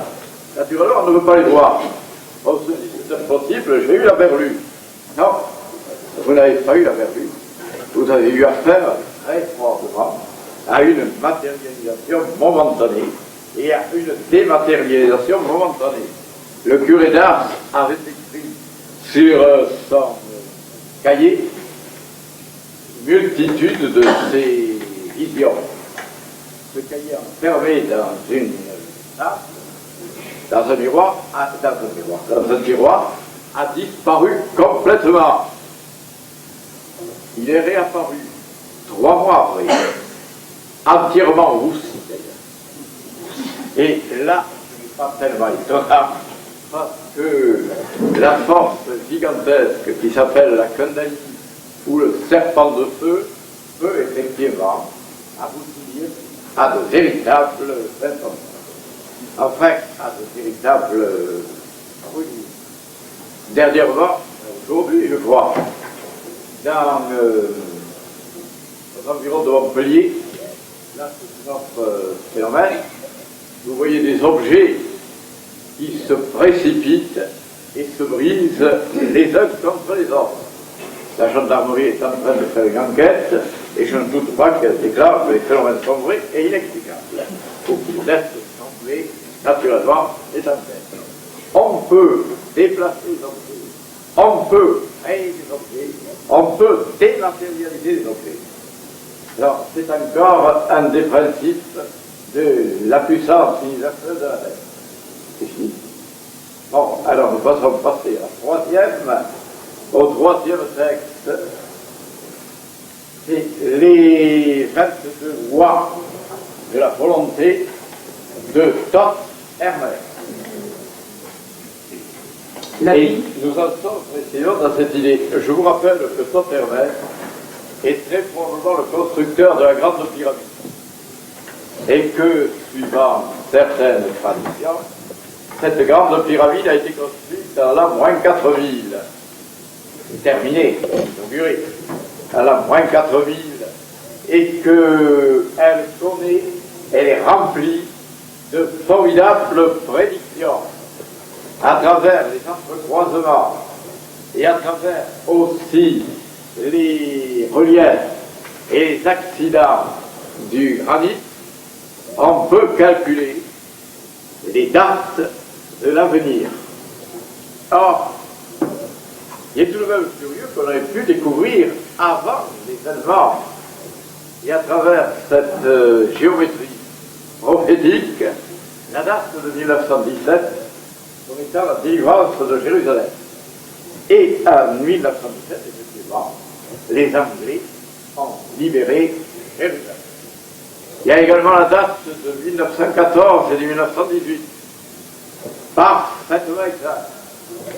La date aussi de 1938, 39 et 45. D'après, vous trouvez tout ceci, par exemple, dans le livre de Barbarin, Le secret de la grande pyramide, qui date de 1939, et qui, par conséquent, n'a pas été écrit après. Mais bien avant, les erreurs qu'il donne, c'est uniquement sur les jours et pas sur l'année. Une date aussi, c'est 1953. Et 1953 a de très nombreuses répercussions, à commencer par la mort de Staline, ce qui a permis à l'univers de respirer en paix pendant quelques temps.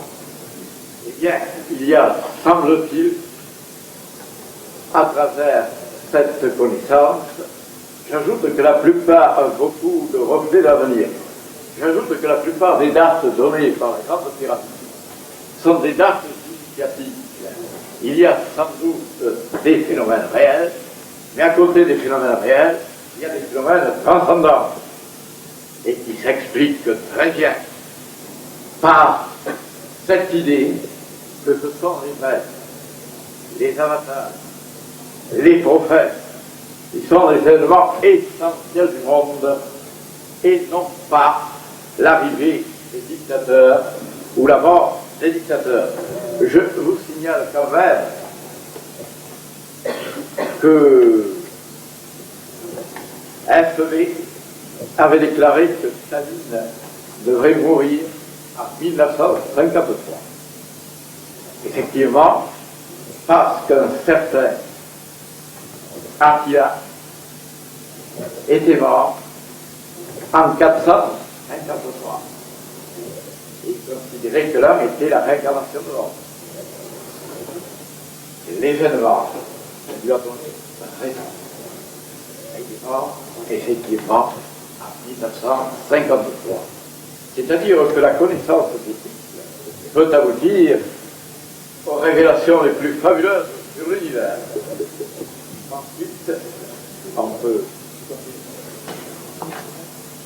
La vie, avec ses épreuves innombrables, a pour but, dans l'ordre de la sagesse éternelle, l'éducation de la volonté. Ne point vouloir et ne point agir est aussi funeste à l'homme que de faire le mal. L'homme doit, comme Dieu, être sans cesse agissant. Peut-être, attention, hein. Il faut comprendre qu'il s'agit de l'action, pas simplement physique, mais d'une action mentale aussi. L'homme doit être parfaitement ajustable, pas simplement sur le plan physique. Sur le plan mental, c'est beaucoup plus important. Un sage méditant dans une caverne privée est plus important qu'une armée de 10 millions d'hommes. C'est par la volonté que l'intelligence voit se dérouler les phases de la vie. Si la volonté est saine, la vie est juste. C'est par la volonté, évidemment, que l'on connaît aussi les phases de la vie, mais on les prépare. Il y a une volonté que j'appellerai consciente et une volonté que j'appellerai à demi-consciente. Cette volonté se transmet par le souhait et le désir. Et vous pouvez constater d'une manière générale que tout ce que vous avez souhaité se réalise. Pas comme vous l'auriez souhaité, mais il y a incontestablement une réalisation. Si on veut connaître un maître, on le connaîtra. Mais si vous le rencontrez et si vous n'êtes pas prêt, si vous avez une, comment dirais-je, une réticence, la plupart du temps, elle est fondée sur de vieilles théories, plus ou moins moralisantes, bien, vous ne le comprendrez pas, et vous n'en referez pas l'incroyable bienfait. Ensuite, affirmer ce qui est vrai et vouloir ce qui est juste, c'est créer. Affirmer et vouloir le contraire, c'est détruire. Exactement. Affirmer ce qui est faux et vouloir ce qui est injuste, par exemple, affirmer que la race est le moteur de l'univers et mettre à sa disposition des armes religieuses, c'est de la magie noire. Et nous aboutissons tranquillement à la destruction d'Hitler. On peut dire que dans beaucoup de cas, il y a ce qu'on appelle l'existence de Typhon. Typhon est un personnage qui vit et qui réalise tous vos désirs jusqu'au dernier, ou alors qui est irréalisable, et alors vous tombez lamentablement sur la terre. Il n'y a pas que Hitler, il y en a d'autres qui avaient demandé précisément les mêmes résultats et qui ont été terriblement déçus par l'avenir. Je vous citerai l'exemple de Crésus, qui croyait toujours être en rapport avec Apollon et qui lui avait demandé que s'il rentrait en guerre contre Cyrus, qu'en résulterait-il? Apollon lui avait répondu: tu détruiras un grand empire. Là-dessus, tous les, comment dirais-je, tous les rationalistes actuels dirent, et le dirent évidemment, vainqueur ou vaincu, il aurait détruit un grand empire. Mais il ne faut pas croire que Crésus était plus. Il a demandé des précisions. Et cette précision était simple. Apollon lui a répondu: quand un mulet sera assis sur le trône de Perse, pauvre Lydien, en victoire à l'eau. Alors, il a conclu qu'il n'y avait pas de mulet sur le trône de Perse et que par conséquent, il serait vainqueur. Et il a été vaincu. Et il a été jeté sur le bûcher. Le bûcher allait prenait feu. Lorsqu'il a invoqué Apollon en lui disant: tu m'as trompé. Et immédiatement, la pluie est tombée. Le bûcher s'est éteint. Et très intrigué, Cyrus l'a fait délier et lui a demandé: pourquoi tu dis cela? Il dit: parce qu'Apollon m'avait dit que je serais vaincu si un mulet occupait le trône de Perse. Et Cyrus de rire: mais le mulet c'est moi. Le mulet est fils l'enfant d'une jument et d'un âne. Ma mère est une des plus grandes princesses de Perse Et mon père est un seigneur prêtre très obscur. Je suis donc né d'une jument et d'un arbre.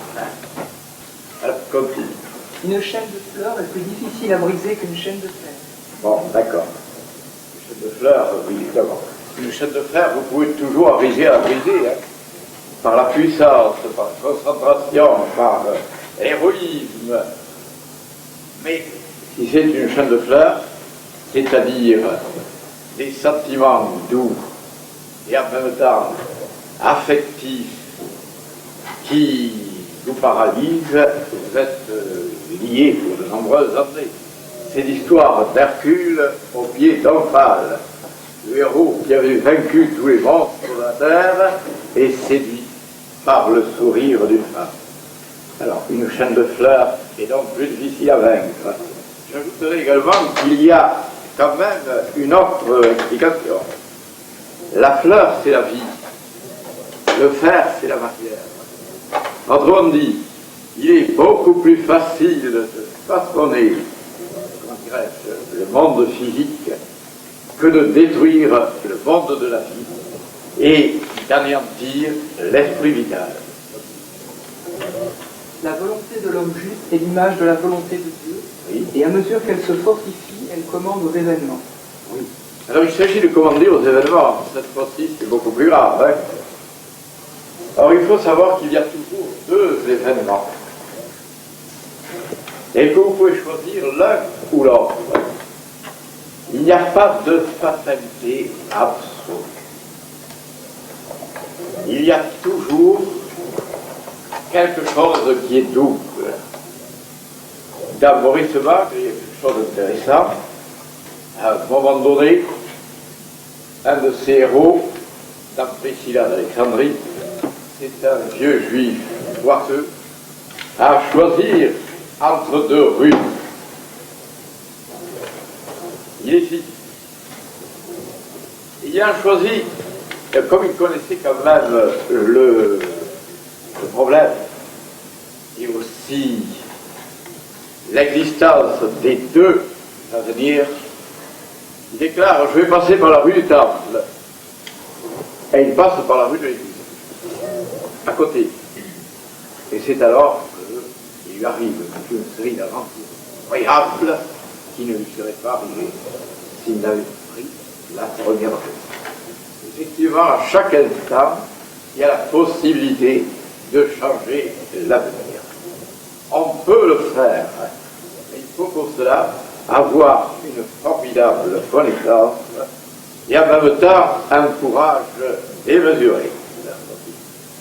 Les intelligences dont la volonté ne s'équilibre point sont comme des astres avortés. Oui. Il y a beaucoup d'intelligence, effectivement, qui aboutissent à très peu de choses. La volonté n'existant pas, ils sont incapables de créer quoi que ce soit. Attention, je ne parle pas des jeunes gens, par exemple, poètes, qui sont incapables, dans un certain sens, d'agir sur le plan humain. Non, parce qu'ils agissent, eux, et ils agissent admirablement. Ils agissent en créant, par exemple, des œuvres artistiques ou des œuvres poétiques. Donc, la création est sur n'importe quel plan, un plan divin, aussi bien qu'un plan inférieur. Acceptez le mal relatif comme un moyen d'arriver au bien absolu. Mais ne le veuillez ni ne le commettez jamais. Là, on l'accepte, attention. Mais on ne le pratique jamais. Il y a des gens qui vous disent tranquillement: je l'ai fait souffrir, c'était pour son bien, et pour que son karma soit brûlé. Ce sont de très faux prophètes. Ce sont de faux occultes. Il ne faut jamais faire souffrir qui que ce soit sous prétexte de le rendre meilleur et de le faire évoluer. C'est Dieu seul qui a la possibilité de le faire, et il a seul le pouvoir de le faire. Car vous n'êtes que des hommes, et des hommes inférieurs. Car Jésus-Christ. Car si vous le faites, effectivement, ce n'est pas l'Esprit de Dieu qui sera en vous, ce sera l'esprit d'orgueil, et l'esprit de dévance, et le désir de faire souffrir l'enfant. Je suis peut-être trop catégorique, mais je pense que c'est une vérité. Pour acquérir le droit de posséder toujours, il faut vouloir patiemment et longtemps. Vous avez dans certains livres, comme les hauts pouvoirs de la magie, eh bien, des méthodes. Vous méditez pendant une heure par jour pour obtenir telle chose. Et au bout d'une année, vous l'avez presque toujours. Vous l'avez parfois avec des contre-coups inattendus. Et je connais un guérisseur, je lui avais demandé comment il avait fait pour aboutir à des guérisons spectaculaires. Il m'a dit, j'ai demandé le pouvoir de guérison à Dieu pendant une heure par jour et pendant une année. Et il avait trouvé la solution. Vous demandez quelque chose, vous le mentalisez une heure par jour et au bout d'une année, et vous l'avez. Alors, comptez. Bravez le lion, et le lion vous craindra. Sachez commander à la douleur, et la douleur vous changera en bonheur. Oui, c'est assez classique.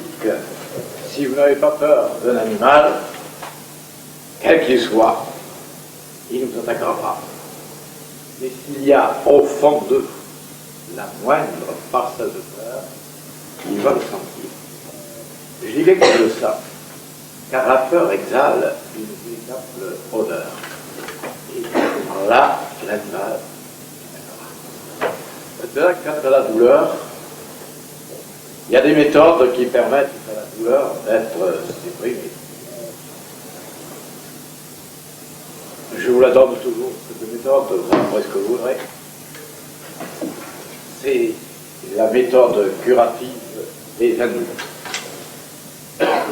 Vous faites monter le souffle par l'aspiration. Le faites entrer au bas de la colonne vertébrale. Là, au moment de la rétention, vous le faites monter le long de la colonne vertébrale et ensuite vous le faites sortir, non pas par l'endroit de la douleur, mais par le chakra le plus proche de l'endroit de la douleur. Et la douleur disparaîtra. Je dis qu'elle disparaîtra 9 fois sur 10. Il suffira simplement de le faire avec conviction. C'est une méthode que je vous donne. Vous en ferez ce que vous voudrez. Et si vous la pratiquez, vous verrez qu'elle correspond bien au réel. Et 9 fois sur 10, et même 99 fois sur 100. Voilà une des méthodes yogiques qui peuvent supprimer la douleur. Aller au-devant de la mort par dévouement n'est pas un suicide. C'est l'apothéose d'une sublime volonté et la prise de possession de la vie éternelle. Tout à fait d'accord. Si vous êtes capable de donner votre vie pour un idéal supérieur, évidemment, il faut que ce soit un idéal supérieur. Il ne faut pas que ce soit la patrie ou le parti. Ça ne servira à rien. Si ça peut servir à quelque chose, mais c'est minime. Vous donnez votre vie pour le triomphe d'un idéal inférieur. Vous l'avez donné, c'est déjà un sacrifice. Et par conséquent, vous en aurez le résultat. Mais néanmoins, vous ne devez le donner que pour un idéal supérieur. La patrie, cela ne suffit pas. Le parti, non plus. Il faut l'idéal de la divinisation. Passer sa vie à vouloir poursuivre des biens périssables et se vouer au carcan de la mort. Oui. Si vous suivez ou l'argent, ou le prestige social, ou le succès sportif, par exemple, à quoi aboutirez-vous? Mais à rien. Vous aboutirez tout simplement à perdre votre temps. Peut-être pas intégralement, car peut-être vous aurez concentré une grande somme de volonté qui plus tard pourra être employé à plus d'ampleur et à plus de splendeur. Vouloir le bien avec violence est aussi injuste que vouloir le mal. C'est assez inquiétant. La, Tu vois, c'est vrai. Pardon. la violence crée le désordre, et le désordre est le principe de tout mal. Oui. Par exemple, je prendrai Robespierre. Il voulait une république pure et dure. Résultat, ça a été qu'il a fait tomber des têtes à quantité. Et parmi ces têtes, il y avait celle du grand André Chénier et aussi du savant Lavoisier. Et d'innombrables personnes, enfin innombrables, un certain nombre de personnes ont été condamnées à mort et finalement il a été lui-même exécuté. La violence est toujours dangereuse sous prétexte que quelqu'un ne vous obéit pas, ou enfin, vous le frappez, ça ne va plus. Normalement, vous serez frappé à votre tour. Et vous n'arriverez pas à ce que vous voulez obtenir. Remarquez, quand il s'agit de petits détails, peut-être sans importance, je suis plus indulgent que cela, je pense qu'à l'extrême rigueur, on peut y parler. On peut le réaliser. Mais enfin, la méthode est extrêmement importante. Alors, continuez. Vouloir le mal, c'est s'asservir à la mort. Une volonté perverse est un commencement du suicide. Oui, parce que suicide est réellement celui qui veut le mal, eh bien, et le pratique, en vertu de la loi éternelle du karma, il sera la victime de tout le mal qu'il a fait aux autres. Et il arrivera sans doute jusqu'à être non pas anéanti, parce que l'âme ne peut pas être anéantie, mais assombrer dans un profond sommeil léthargique qui peut durer des centaines d'années. Et il aura ainsi toute son évolution arrêtée. Ensuite, Souffrir, c'est travailler. Toute douleur acceptée avec obéissance et résignation est un progrès accompli. oui, il y a deux attitudes dans la douleur. Se révolter, ça ne sert pratiquement à rien.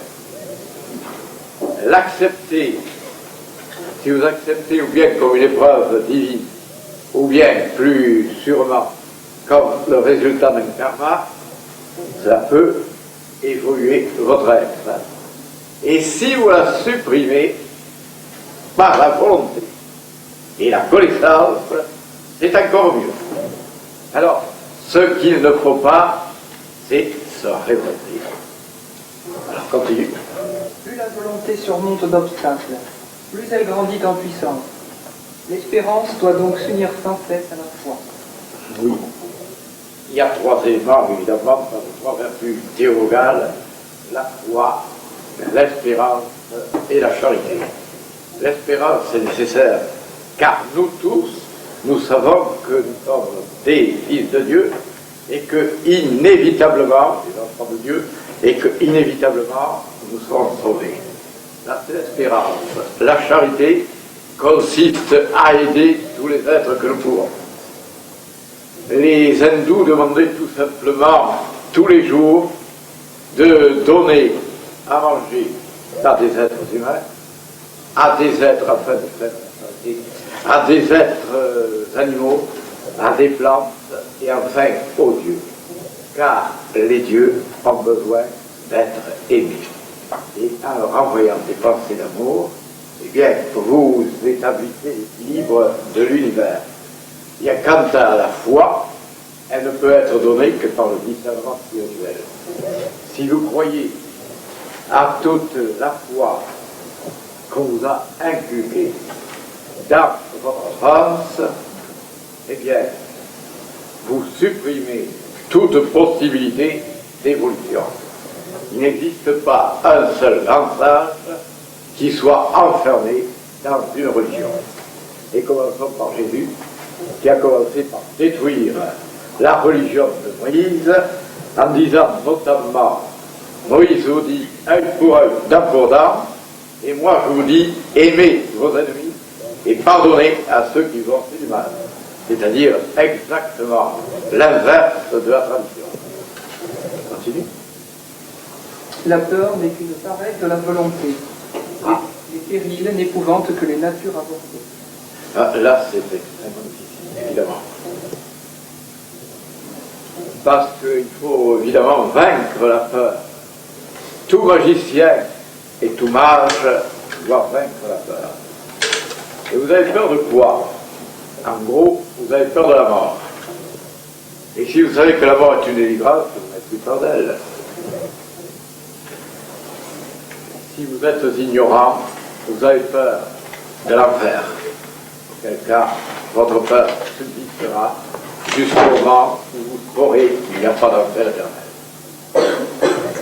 Mais là, il faut dépasser les absurdités qu'une religion vous a données, qu'elle soit catholique ou protestante ou musulmane. Et enfin, vous avez peur de la mort, vous ne pouvez pas avoir peur de la mort. L'initié ne peut pas avoir peur de la mort. C'est une évidence absolue. Et puis, vous avez peur de la souffrance, mais comme je vous ai dit, dans certains cas, on peut supprimer la souffrance. Et on peut également l'accepter avec résignation. Donc, on ne peut pas avoir. C'est une purification dans notre karma. On ne peut pas avoir peur de la souffrance. Vous avez peur de quoi? Du destin. Mais il n'y a pas de destin absolu. Et comme je vous l'ai dit tout à l'heure, il y a toujours la possibilité de changer quelque chose et de prendre le destin contraire qui vous était jusqu'alors imparti.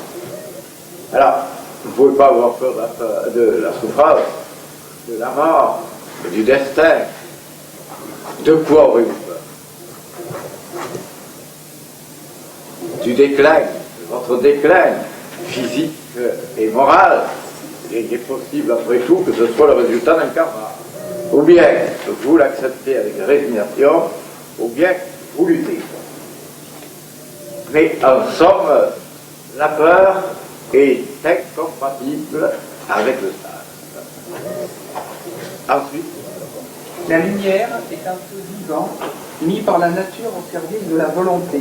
oui, Elle éclaire ceux qui savent en user, elle foudroie ceux qui en abusent. oui, effectivement, il y a beaucoup de magiciens qui, pour quelques-uns, qui sont morts, je dirais, foudroyés. Mais c'est leur force, car ils ont oublié l'amour universel. Et souvent, ils sont les victimes de leur propre orgueil, c'est-à-dire de l'opinion beaucoup trop égoïste et grande qu'ils ont d'eux-mêmes. Effectivement, la lumière, c'est bien cela. Si vous êtes en face d'un vrai maître et que vous le rejetiez, vous serez, je ne dirais pas que vous voyez, exactement pas, mais vous en subirez le contre-coup. Et vous vous en apercevrez, ou vous ne vous en apercevrez pas. Vous refuserez de le voir, et vous aurez le contre-coup. Et plus tard, vous comprendrez que le maître de la lumière était là. La lumière qui féconde et qui parfois aussi détruit. Mais elle ne détruit jamais. Elle détruit les impuretés pour permettre aux puretés de se développer. Toute volonté qui lutte contre les décrets divins est réprouvée par l'éternel raisonnable. D'accord. Alors, les décrets divins, c'est que tous les êtres soient heureux et qu'on arrive à supprimer la souffrance physique, la souffrance morale et l'ignorance sur la terre. Et cela, évidemment, ces décrets divins peuvent se réaliser très longtemps. Dans quelques millions d'années, peut-être, tous les êtres seront sauvés. Pour l'instant, on peut simplement diminuer la souffrance de l'humanité. Et on ne peut la diminuer qu'en envoyant des pensées d'amour à travers l'humanité. si vous envoyez des pensées de haine, de destruction, de colère, en se disant tel individu est mauvais, il faut le détruire, par exemple, eh bien, vous ne faites qu'augmenter la souffrance universelle. Si par exemple que vous introduisez par des films pleins de violence des images de destruction dans la pensée humaine, ensuite, il vous sera tout à fait normal d'être un partisan fougueux de la peine de mort. Effectivement, vous avez introduit à l'intérieur des images violentes qui vont se retourner contre vous et qui peuvent, à un certain moment, aboutir à des chocs assez pénibles ensuite. Lorsqu'on se crée des fantômes, on enfante des vampires. Pardon? Lorsqu'on se crée des fantômes, Tout à fait. on enfante des vampires. On est en train de se créer, je continue. Quiconque se livre à l'erreur devient sa proie. Oui. Est en train de se créer des chimères, et dans ces chimères, naturellement, on se croit persécuté par les uns et par les autres. Et à ce moment-là, évidemment, on arrive à être très malheureux. Et il s'agit évidemment d'avoir plus d'espérance. Et sur l'espérance et la confiance, ces chimères s'évanouissent.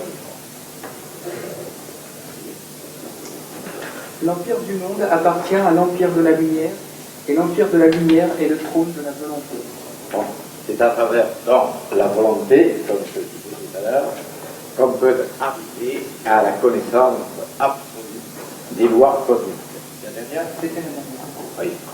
Effectivement, essayez d'imaginer un monde d'où la guerre, la violence, la destruction seront bannis et vous êtes en train de créer une humanité nouvelle.